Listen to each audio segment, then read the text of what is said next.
श्री स्वामी समर्थ. उधळा गुलाल वाजवारे नगारे, त्रिलोक्याचे स्वामी आज धर्तीवर आले. अनुसयेचा तू दत्त, सुमतीचा तू श्रीपाद, अंबा भवानीचा तूच नरहारी, आम्हा कैवाऱ्यांचा तूच स्वामी. सर्वांना स्वामी समर्थ प्रकट दिनाच्या हार्दिक शुभेच्छा. स्वामी समर्थ अक्कलकोटास आले ते मंगळवेढ्याहून. पहिल्यांदा जेव्हा अक्कलकोट नगरात प्रवेशले तेव्हा त्यांनी गावातील खंडोबा मंदिरात मुक्काम केला. तो दिवस चैत्र शुद्ध द्वितीया शके 1778, रविवार दिनांक 6/4/1876 हा होता. दत्तात्रयाचा अवतार असलेले अक्कलकोटचे श्री स्वामी समर्थ महाराज यांचा 31 मार्च 2025 सोमवार रोजी प्रकट दिन आहे. श्री नरसिंह सरस्वती स्वामी महाराज यांनी गाणगापुरास निर्गुण पादुका स्थापन केल्या व त्यानंतर शैलयात्रेस निमित्त साधून ते कर्दरी वनात अदृश्य झाले. या कर्दरी वनात सुमारे 300 वर्षे महाराजांनी कठोर तपश्चर्या केली. या काळात मुंग्यांनी त्यांच्या भोवती वारूळ निर्माण केले. एके दिवशी उद्धव नावाचा लाकूडतोड्या त्याच कर्दळी वनात लाकडे तोडीत असताना त्याच्या हातून कुऱ्हाड निसटली व ती वारूळावर पडली. उद्धवाचे निमित्त साधून स्वामी महाराजांना पुन्हा भक्तांच्या कल्याणासाठी प्रगट व्हायचे होते. कुऱ्हाड वारूळावर पडताच त्यांच्या रक्ताची धार उडाली व क्षणातच दिव्य प्रकाश पडून उद्धवासमोर एक अजानुभाऊ तेजस्वी मूर्ती प्रकट झाली. तेच अक्कलकोटचे स्वामी समर्थ महाराज होत असे मानले जाते. आपल्या हातून ह्या महापुरुषाला जखम झाली ह्या विचाराने उद्धवाला दुःख झाले व भय वाटू लागले. पण भक्तांसाठी माताच असलेल्या महाराजांनी उद्धवाला अभय व आशीर्वाद देऊन गंगातीरी प्रयाण केले. गंगातीरावर भ्रमण करता करता ते कलकत्त्यास गेले व तिथे त्यांनी महाकाली मातेचे दर्शन घेतले. त्यानंतर काशी प्रयाग असे भ्रमण करत ते उत्तरेकडून दक्षिणेस आले. स्वामींच्या प्रकट दिनाविषयी हकीकत. स्वामी समर्थ महाराज कधी आले, कोठून आले, ते कोण होते याबद्दल कोणालाच काहीच माहिती नाही. पण स्वामीसूत नावाचे त्यांचे एक अतिशय महान भक्त होऊन गेले.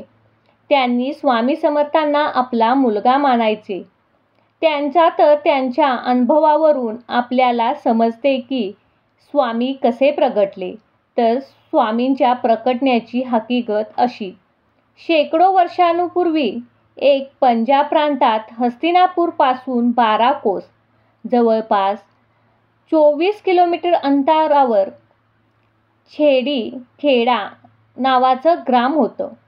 त्या ठिकाणी विजयसिंग नावाचा एक लहान मुलगा आपल्या भाऊ आणि भाऊजाईबरोबर राहायचा. तो मुलगा कोणाबरोबरही खेळायचा नाही. तर तेथूनच थोड्याशा अंतरावर असणाऱ्या साधारण पडक्या अशा जागेत एक खूप मोठा वटवृक्ष होता. त्यात एक छोटीशी दिवळी होती आणि त्यात एक छोटासा गणपतीची मूर्ती होती. तर तो विजयसिंग खूप खिशात गोट्या भरून तेथे जायचा आणि त्या गणपतीबरोबर खेळायचा. पण तो मुलगा गणपतीला आपला मित्र मानून त्याचाही डाव स्वतःवर घेऊन खेळायचा. असे एक दिवस जात होता आणि त्या परमात्म्याला आपला आविष्कार दाखवण्याची गरज वाटू लागली आणि त्याने विजयसिंगला कारण बनवून आपला आविष्कार दाखवला. तर तो दिवस होता चैत्र शुद्ध द्वितीया. विजयसिंग रोज आपल्या पद्धतीने ह्याही दिवशी तिथे गेला. गणपतीबरोबर आज अचानक त्याच्या मनात आले की रोज आपण खेळतोय आणि आज त्याने पण खेळायचे. सर्व गोट्या त्याने मूर्तीसमोर टाकल्या व तो बोलले, बाप्पा, मी रोज तुझा डाव खेळतोय पण आज नाही, आज तू खेळायचंस. बस इतके त्याच्या तोंडातून शब्द निघताच धरणी कंप होऊ लागली. सर्वत्र ढग अजमून अंधार आला. वारे वाहू लागले. कोणालाच काही कळेना काय होतंय. पण काय करणार, ती अद्भुत शक्ती आज प्रकटणार होती आणि तिच्या आगमनाची ही सूचना होती. आणि ज्या ठिकाणी गणेश मूर्ती होती त्या ठिकाणी धरतीचे 2 भाग होऊन एक 8 वर्षाची अतिशय तेजस्वी एक बालमूर्ती प्रकटली. आणि ते दुसरे तिसरे कोणी नसून प्रत्यक्ष परब्रह्म श्री स्वामी समर्थ महाराज.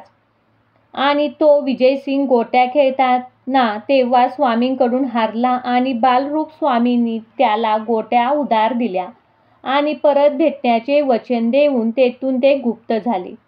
थोडक्यात स्वामींचा अवतार हा पंजाब प्रांतात हस्तिनापूरपासून 12 कोस छेलीखेडा ग्रामात वटवृक्षाच्या जवळ गणेश मूर्तीच्या शेजारी झाला. यात शंकाही उपस्थित होईल की ही गोष्ट कशी काय कळाली.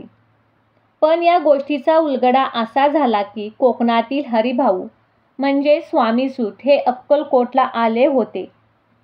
आपल्या ऐहिक इच्छेपूर्तीसाठी ते तिथेच काही दिवस वास्तव्यात गेले होते.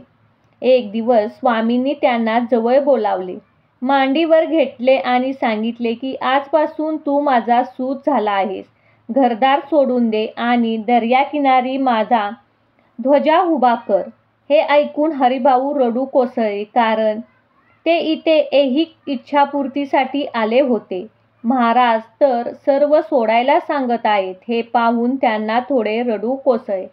तेव्हा स्वामी त्याला म्हटले की रडतोयस काय, माझे पोट बघ किती मोठे आहे, त्याच्यावरून हात फिरवून बघू. त्यावेळी हरिभाऊंनी तसे केले. त्यांना ध्यान लागले आणि त्यांच्यामध्ये त्यांना आपले सगळे जीवन आठवू लागले. त्यातील त्यांचा एक आपला जन्म आठवला. विजयसिंग म्हणजे दुसरे तिसरे कोणी नाही तर ते स्वामीसुतांचाच पूर्व अवतार होता.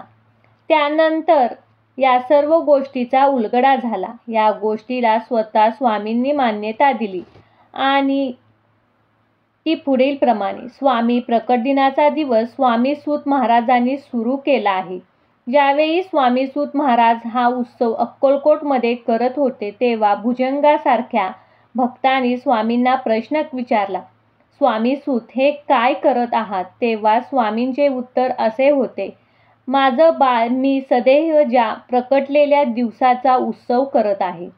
नाना रेखी नावाचे अहमदनगरचे स्वामी भक्त होते. ते स्वामीसुतांच्या सांगण्यावरून अक्कलकोटला आले होते. तर ते पिंगला जोशी विद्येत पारंगत होते. स्वामींनी त्यांना आज्ञा केली की माझी कुंडली बनव. तेव्हा त्यांना खूप आनंद झाला आणि त्यांनी लगेचच कुंडली बनवण्याचे काम सुरू केले आणि काही दिवसात कुंडली बनली. आणि त्यांनी स्वामी प्रकटण्याचा मजकूर वर प्रमाणे होता. तर ती कुंडली घेऊन स्वामीपाशी आले तेव्हा तिथे भजनाचा कार्यक्रम सुरू होता. तेव्हा स्वामींनी ती कुंडली भक्ताला सांगून माळ्यावर टाकायला सांगितली. नंतर ज्यावेळी कार्यक्रम संपला आणि परत कुंडली स्वामींनी आणण्याची आज्ञा केली तेव्हा त्या कुंडलीवर हळदी कुंकू अक्षदा तुळस फुले वगैरे सर्व देवतांनी त्या कुंडलीचे पूजन केले होते. आणि कुंडली पाहून स्वामी खुश झाले. नाना उजव्या हातात कुंडली घेऊन त्यांनी आपला हात हातात घेऊन त्यांच्या समोर ठेवला आणि त्यांच्या हातावर विष्णुपद उमटले. स्वामींचे आत्मलिंग आणि ते त्या हयातीपर्यंत होते त्यांच्या हातावर. याचाच अर्थ स्वामीवरील कुंडलीला म्हणजे प्रत्यक्षरित्या स्वामीसुतांनी मांडलेल्या स्वामींच्या प्रकटण्यालाच मान्यता दिली आणि त्याचा प्रसाद म्हणून नाना रेखीच्या हाताला विष्णुपद उमटले. आणि आजही स्वामींची कुंडली स्वामींच्या अहमदनगरच्या मठात आहे. स्वामी समर्थ महाराज कर्दरी वनात योग्यता मार्गदर्शन करायला येण्यापूर्वी ते जगात वेगवेगळ्या ठिकाणी स्वतःचे खरे नाव ओळख लपवून चंचल भारती, दिगंबर, बुवा अशा अनेक सिद्ध कार्य करत होते. श्री स्वामी समर्थ हे श्री दत्त महाराजांचा पूर्व ब्रह्मस्वरूप तिसरा अवतार आहेत असे मानले जाते. भक्तांनो, ज्यांना ज्या दृष्टीने पाहिले त्यांना स्वरूपात स्वामींनी दर्शन दिले आहे.